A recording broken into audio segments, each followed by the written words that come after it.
சூரியனுடைய ஒளி இல்லாமலும் சந்திரனுடைய ஒளி இல்லாமலும் எங்களால் இந்த உலகத்தில் வாழ்க்கை நடாத்த முடியாது. ஒரு பழத்தை நாங்கள் சாப்பிடுகிறோம் சகோதரர்களே, ஒரு பழத்தை நாங்கள் சாப்பிடுகிறோம். அந்த பழத்துக்கு ருசி வர வேண்டுமா?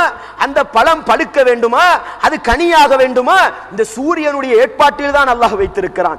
எனவே அந்த சூரியனையும் அந்த சந்திரனையும் இயக்கிக் கொண்டிருப்பது அல்லாஹுதான் என்று சொல்லிவிட்டு வஸக்கர லகுமுல் லைல வன்னஹார், இரவு பகல் மாறி மாறி வருகிறது சகோதரர்களே.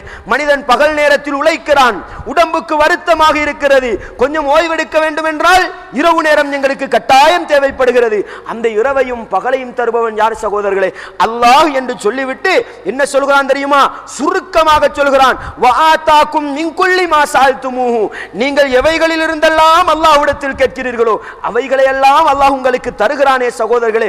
வ இன் தஉது நிஅமத்தல்லாஹி லா துஹ்ஸூஹா, அல்லாஹ்வுடைய நிஅமத்துகள், அல்லாஹ்வுடைய அருட்கொடைகள், அல்லாஹ் செய்திருக்கின்ற நிஅமத்துகளை நீங்கள் கணக்கெடுக்க போனால் உங்களால் கணக்கெடுக்க முடியாது, உங்களால் கணக்கெடுக்க முடியாது சகோதரர்களே. நீங்கள் வெளிப்படையான நிஅமத்துக்களை கணக்கெடுத்து விடலாம். இந்த உடம்பை பற்றி கொஞ்சம் சிந்தனை செய்து பார்த்தால் சகோதரர்களே, அல்லாஹ்வுடைய நிஅமத்தையும் அல்லாஹ்வுடைய அருளையும் எங்களுக்கு புரிந்து கொள்ளலாம். நான் பிறகு விளங்கப்படுத்துகிறேன், இப்பொழுது சுருக்கமாக விளங்கிக் கொள்ளுங்கள். அல்லாஹ் சொல்லிவிட்டு என்ன சொல்கிறான் தெரியுமா? என்ன முடியாத, கணக்கெடுக்க முடியாத அளவுக்கு நிஅமத்துகளை அல்லாஹ் செய்திருக்கிறான். மனிதனுடைய நிலை எப்படி இருக்கிறது தெரியுமா? இன்னல் இன்சான லதலூமுன் கஃபார், மனிதன் இருக்கின்றானே மிகப்பெரிய அநியாயக்காரனாகவும் அல்லாஹ்வுக்கு நன்றி கெட்டவனாகவும் நடக்கக்கூடியவனாகத்தான் மனிதன் இருக்கிறான் என்று அல்லாஹ் சொல்லி காட்டுகிறான். அன்பார்ந்த இஸ்லாமிய சகோதரர்களே, எவ்வளவு பெரிய நன்றி கெட்டவன் உங்களுக்கு விளங்கும். மிக நீண்ட தூரம் நான் விளங்கப்படுத்த வேண்டிய அவசியம் கிடையாது. அந்த அளவுக்கு நன்றி கெட்டவனாகத்தான் மனிதன் நடந்து கொண்டிருக்கிறான். நான் பிறகு விளங்கப்படுத்த சுருக்கமாக விளங்கிக் கொள்ளுங்கள். எப்படியெல்லாம் மனிதன் நன்றி கெட்டவனாக நடக்கிறான் என்பதை புரிந்து கொள்ளலாம். அன்பார்ந்த இஸ்லாமிய சகோதரர்களே, அது மாத்திரமல்ல, அல்லாஹ்வுடைய நிஅமத்துகளும் அல்லாஹ்வுடைய அருட்கொடைகளும் அல்லாஹ்வுடைய செழிப்புகளும் அல்லாஹ்வுடைய பரக்கத்துகளும் எங்களுக்கு எதுவரைக்கும் இருக்கும் தெரியுமா? வஇது தஅذன ரப்புக்கும், உங்களுடைய நாயன் போடுகின்ற கட்டளை என்ன தெரியுமா?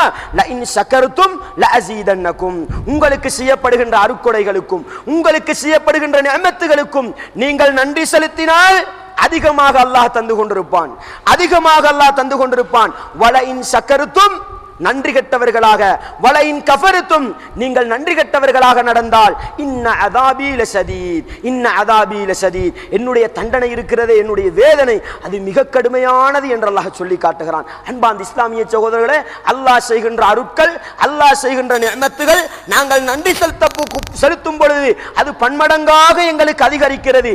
நன்றி கெட்டவர்களாக நடந்தோமா இந்த உலகத்தில் நல்லவர்களாக வாழ்ந்து விடலாம் சகோதரர்களே, இந்த உலகத்தில் நல்லவர்களாக வாழ்ந்து விடலாம்.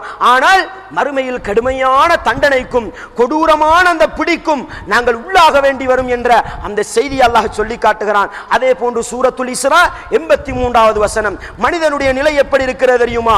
வைதா அன்அம்னா அலல் இன்சானி அஅரத வனா பிஜானிபி, அல்லாஹ் சொல்லி காட்டுகிறான், மனிதர்களுக்கு நாங்கள் அருட்கொடைகளை செய்தால், மனிதர்களுக்கு நாங்கள் நிஅமத்துகளை கொடுத்தால் அந்த மனிதன் எப்படி இருக்கிறான் தெரியுமா?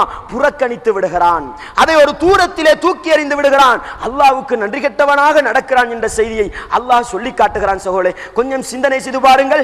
மனிதனுக்கு அல்லாஹ்வுடைய சிந்தனை எப்பொழுது தெரியுமா வரும்? பொருளாதார வசதி இருக்கின்ற பொழுது அல்லாஹ்வை நன்றாகவே மறந்து விடுகிறான். பொருளாதார நெருக்கடி வருகின்ற பொழுது அல்லாஹ்வை ஞாபகிக்கின்ற காட்சிகளை நாங்கள் பார்க்கிறோம். அன்பார்ந்த இஸ்லாமிய சகோதரே, மனிதனுடைய இயல்பு அதுதான், மனிதனுடைய இயல்பு அதுதான்.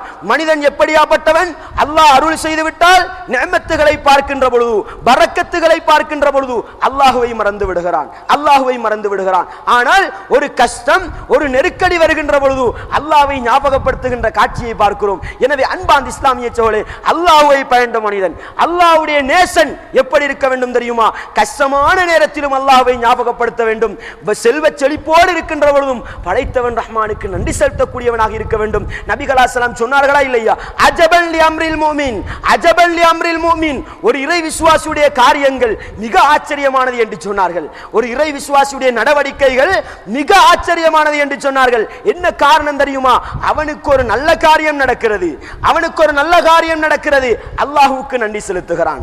ஒரு வருமானம் வருகிறது, வாழ்க்கையில் ஒரு செழிப்பு ஏற்படுகிறது, ஏதாவது ஒரு நிஅமத்து கிடைத்து விட்டால் அதை வைத்து பெருமை அடிக்க மாட்டான், அல்லாஹ்வை மறந்து வாழ மாட்டான். இது அல்லாஹ் எனக்கு தந்தது, அல்லாஹ்வுக்கே எல்லா புகழும் என்று அல்லாஹ்வுக்கு பொறுப்பை சாட்டக்கூடியவனாக இருப்பான். அதே நேரத்தில் ஒரு கஷ்டம் வருகிறது, ஒரு நெருக்கடி வருகிறது, படைத்தவன் ரஹ்மானை திட்டமாட்டான், மாட்டான், படைத்தவன் ரஹ்மானுக்கு ஏச மாட்டான், பொறுமையுள்ளவனாக இருந்து கொள்வான். அதனால் அவனுடைய எல்லா காரியங்களும் அவனுக்கு ஆச்சரியமாக அமைந்து விடுகிறது என்ற செய்தியை நபிகளார் ஸல்லல்லாஹு அலைஹி வஸல்லம் சொன்னார்கள். எனவே அன்பார்ந்த இஸ்லாமிய சகோதரர்களே, அல்லாஹ் தருகின்ற நிஅமத்துகள், அல்லாஹ் தருகின்ற அருட்கொடைகளுக்கு நாங்கள் நன்றி செலுத்தக்கூடியவர்களாக இருக்க வேண்டும். முதலாவது விடயம் என்ன தெரியுமா? படைத்தவன் ரஹ்மானுக்கு நாங்கள் நன்றி செலுத்துவதற்கு முதலாவது விடயம் என்ன தெரியுமா? எங்களை படைத்தவன் ஒருவன் இருக்கிறான் என்ற சிந்தனை, எங்களை படைத்தவன் ஒருவன் இருக்கிறான் என்ற சிந்தனை. அதன் அடிப்படையில் வணக்க வழிபாடுகளை அவனுக்கு செலுத்த வேண்டும் சகோதரர்களே. அவனை மாத்திரம் வணங்க வேண்டும். இந்த தலை இருக்கிறதல்லவா, அந்த தலையை அல்லாஹ்வை தவிர வேறு யாருக்கும் நாங்கள் பணிக்க கூடாது. பிரார்த்தனை இருக்கிறதல்லவா, ஒரு துஆ, நபிகள் ஸல்லல்லாஹு சொன்னார்கள், அத்துஆஉ ஹுவல் இபாதா என்று சொன்னார்கள். துஆ என்பது வணக்கம் என்று சொன்னார்கள். அந்த வணக்கத்தை அல்லாஹ் அல்லாதவர்களுக்கு செலுத்தக்கூடாது.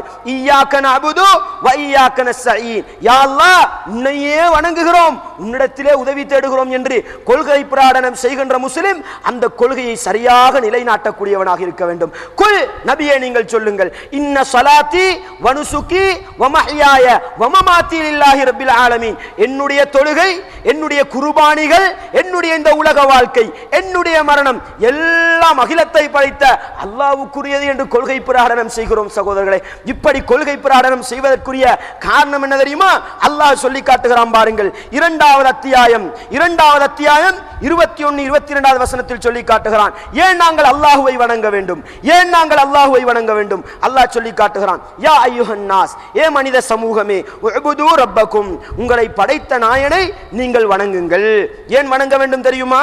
அல்லதி ஹலகக்கும், உங்களை அவன் தான் படைத்தான், வல்லதீன மின் கபிலிக்கும், உங்களுக்கு முன்னால் இருந்தவர்களையும் அவன் தான் படைத்தான், லஅல்லக்கும் தத்தகூன், நீங்கள் அல்லாஹ்வை பயந்து நடக்க வேண்டும், அல்லாஹ்வை அஞ்சி நடக்க வேண்டும். அல்லதி ஜஅல லக்குமுல் அர்த ஃபிராஷன், அவன் தான் இந்த பூமியை விரிப்பாகவும் வானத்தை முகடாகவும், வ அன்ஸல மினஸ் ஸமாஇ மாஅன், வானத்திலிருந்து தண்ணீரையும் அந்த தண்ணீரினூடாக பழங்களையும் உங்களுக்கு அவன் தான் தந்திருக்கிறான். எனவே ஃபலா தஜஅலு லில்லாஹி அந்தாதன் வ அன்தும் தஅலமூன், அறிவிருந்தும் சிந்திக்கக்கூடிய திறனிருந்தும் அல்லாஹ்வுக்கு நீங்கள் நிகர்களை ஏற்படுத்தி விடாதீர்கள், அல்லாஹ்வுக்கு நீங்கள் கூட்டாளிகளை ஏற்படுத்தி விடாதீர்கள், அல்லாஹ்வுக்கு நீங்கள் தோழமை கற்படுத்தி விடாதீர்கள் என்ற அடிப்படை செய்தி அல்லாஹ் சொல்லி காட்டுகிறான். எனவே அன்பார்ந்த இஸ்லாமிய சகோதரர்களே, அல்லாஹ்வுக்கு நாங்கள் நன்றி செலுத்த வேண்டுமா? அல்லாஹ்வுக்கு நாங்கள் சரியாக நன்றி செலுத்த வேண்டுமா? முதலாவது விதம் என்ன தெரியுமா? அல்லாஹ்வுக்கு செலுத்த வேண்டிய வணக்க வழிபாடுகளை அவனுக்கு மட்டும் செலுத்த வேண்டும். அதிலே கூட்டாளிகள் சேர்க்கக்கூடாது, அதிலே நண்பர்கள் சேர்க்கக்கூடாது, வணக்க வழிபாடுகளை பங்கு வைக்க கூடாது.